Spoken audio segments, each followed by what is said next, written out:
aqui ao meu lado o Alberto Dell'Isola, que me disse que muita gente chama ele de Isola, mas aí seria superstição, não seria sobrenome, né? Com certeza. E ele me pediu que chamasse aqui para sentar ao lado dele, que ele está louco de saudades, a Miss Memória. Miss Memória é igual o Clark Kent tem, a Lois Lane, eu tenho a Miss Memória, que é a Valéria Dell'Isola. É casado com você, então? Na verdade, nós somos primos, mas vamos casar com certeza. Ah, já foi mais perto ali, né? Para memorizar mais fácil. O que ela é? Minha prima. Pronto, tá aqui.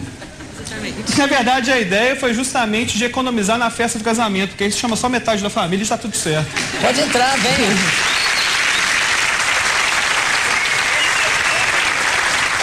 Tudo bom? Tudo bem? E você também memoriza com facilidade? Agora você antes não memorizava nada? Memorizava.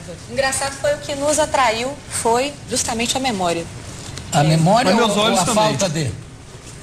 A memória. A memória. E... Espera um instantinho que o microfone tem... Eu acho que você tem que fechar mais um botãozinho da blusa. Vou ficar menos sexy. Não, você não conseguiria ficar menos sexy. Imagina. É linda desse jeito?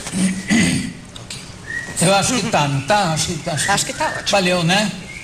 E você quer dizer, vocês já se conheciam de criança, não? Não, o interessante é que nós nos conhecemos depois de adultos. E eu conheci no encontro de família, mas antes eu já sabia do primo da memória, né? Como eu já aplicava as técnicas, já era professora, eu já aplicava intuitivamente. Então eu fazia paródias jurídicas com os alunos, eu faço a questão dos acrônimos, né? Pego um pedacinho da palavrinha de cada artigo, junto uma palavra e o aluno consegue memorizar mais facilmente. Só que eu fazia isso mais intuitivamente. Quando eu descobri que havia um primo da memória, né? Já tem que conhecer esse primo. Quando eu conheci, ainda vi que ele era bonito, né? Aí me apaixonei. Aí eu falei...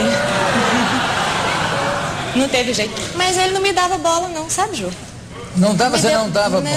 Não me deu Era muita confiança, prima. não. Vocês são mineiros? Mineiros, de Belo Horizonte. Mineiro de Belo Horizonte. E inicialmente ele não me deu muita confiança, não. Mas aí eu insisti, né? Lógico. Aí eu chegava, primo, me ensina aquela técnica da memorização. Nós ficamos uma vez num bar conversando umas 5 horas sobre memória. Nossa, daí é um passo, né? 5 horas de papo sobre a memória. Vamos falar, eu queria nesse bloco aproveitar para falar na tão falada leitura dinâmica. Certo, né? Podemos falar sobre leitura dinâmica. Você faz leitura dinâmica? Olha, na verdade, a primeira coisa que a gente tem que falar sobre leitura dinâmica é que grande parte do que é divulgado sobre leitura dinâmica não existe. Existem leitores capazes de ler acima de 3.000 palavras por minuto, 4.000 palavras por minuto, mas não é algo ensinável. Então é um talento inato. É um talento inato. Como, por exemplo, o Kim Peek, que é o famoso Rayman, que... um autista savant. Sim. Então, assim como tem pessoas que não são savants e conseguem ler. Tem o Howard Berger, que é ele capaz de... Ele lançou um livro. O que acontece? O cara tem esse dom, aí lança um livro falando que todo mundo é capaz de fazer isso. Não é. Mas bom, existe a memória fotográfica, né? Na verdade, não. Não? Não, tem aquele cara que olha, não esquece mais? Não. O que acontece, por exemplo, quando a pessoa vê eu fazer uma demonstração de memória, ela imagina que tem alguma memória fotográfica por trás. Memória fotográfica não existe prova nenhuma de que ela existe. O que existe a chamada, a gente chama memória eidética, que é uma memória fotográfica que existe em crianças de até 5, 6 anos de idade. Mas ela pode ser incentivada, não pode? Não, não é uma coisa ensinada. Todo mundo nasce com ouvido absoluto, com ouvido perfeito absoluto. Nas crianças onde esse dom é incentivado, continuam com ouvido absoluto na idade adulta. Os que não são incentivados ficam com ouvido igual a todo mundo, mas nasce com essa capacidade. Nasce com a capacidade de falar, ele não nasce falando, mas nasce com a capacidade de falar. Agora, se você pega um livro e abre numa página, você olha, você não consegue ler em velocidade supersônica, não. O que a gente faz é o seguinte: eu ensino como cada um pode melhorar a sua habilidade de leitura. Por exemplo, possível ler um pouco mais rápido, sim, e impossível ler com compreensão, sim. Mas, inclusive, a nossa velocidade de leitura varia ao longo de todo o texto. Sim, claro. Você às vezes até pula certas coisas que você... Sim, você já viu, sente você já que aquilo sabe. É uma inferação, isso aqui não...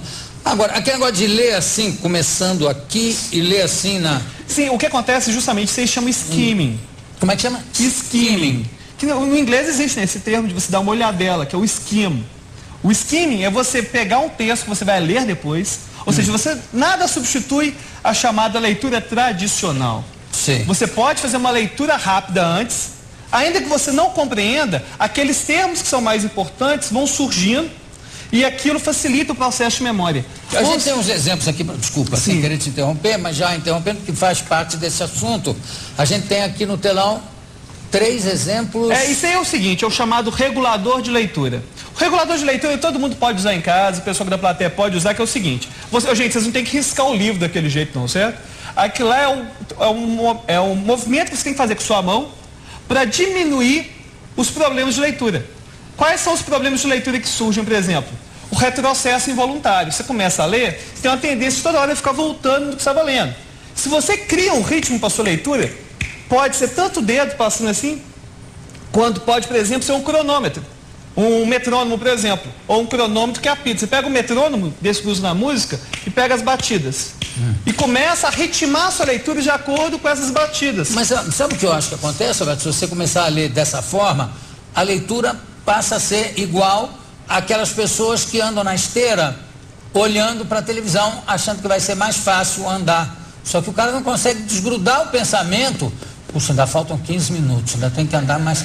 E vai vendo a televisão, só que não registra nada lá, não tem prazer nenhum de assistir alguma coisa, porque o foco está exatamente na esteira. Você fica que nem um hamster ali andando para ir a lugar nenhum. Aí você continua andando. E aí o foco da tua atenção é na esteira, no exercício que você está fazendo.